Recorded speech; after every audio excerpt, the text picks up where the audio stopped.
Hello everyone, it's NotaNoobPat, and welcome to Perk Review. Today we're taking a look at the level 30 Adam Francis perk, Diversion.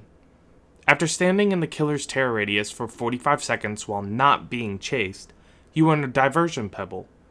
Then, when you are crouched and motionless, you can hit the active ability button and throw a pebble 20 meters away. This pebble, when it lands, will give a loud noise notification to the killer and also create scratch marks in the pebble area. When you throw a pebble, the timer resets so a survivor can start earning another pebble. The pros of this perk are that Diversion creates a visual and noise indicator and makes scratch marks that confuse a killer.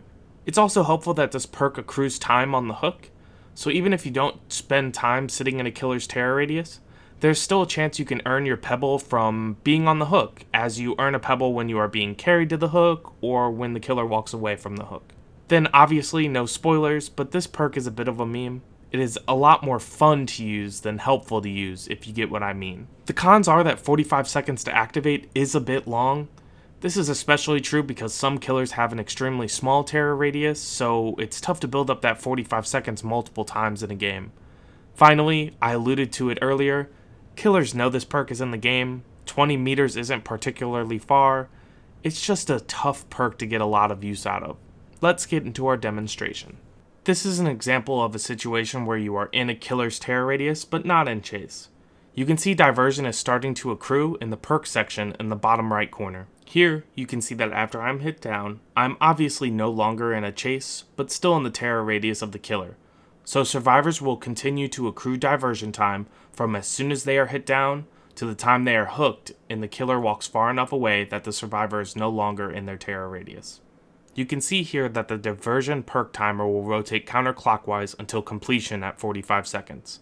Then, once the meter is full and Diversion lights up, you can throw your pebble and begin accruing time for your next pebble. Here's how the perk looks from the survivor side. You have to crouch, be motionless, and hit the action button and you will throw your pebble 20 meters away. Now let's take a look at the killer side. You can see here that the survivor throws a pebble and there is a visual and noise indicator that occurs 20 meters away. You can also see that there are scratch marks in the pebble throw area. However, when a survivor throws a pebble right at you, there is no visual or noise indicator, just scratch marks as you can see here in this clip. Let's get into our examples. In this first clip, I already have my pebble earned and I am about to begin a chase with Deathslinger. Here you can see that I'm kind of running around this wall, but I know I'm going to get caught pretty soon. So what ends up happening is, I run away and huddle around a corner here. I get set in my crouch position and toss my pebble around the wall that the killer first chased me at. Even though I should have been easily visible to the killer, he's focused on the pebble area and passes me by. For this next example, I think context is important, so take a listen to the game audio.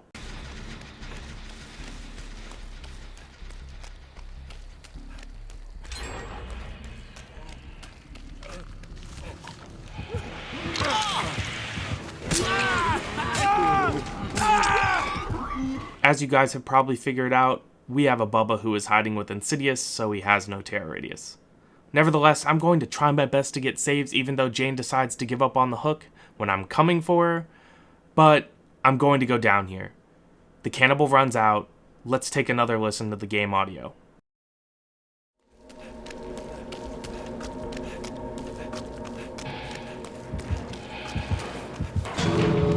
As you heard, the killer was sitting invisibly on the hatch, waiting for me to walk by.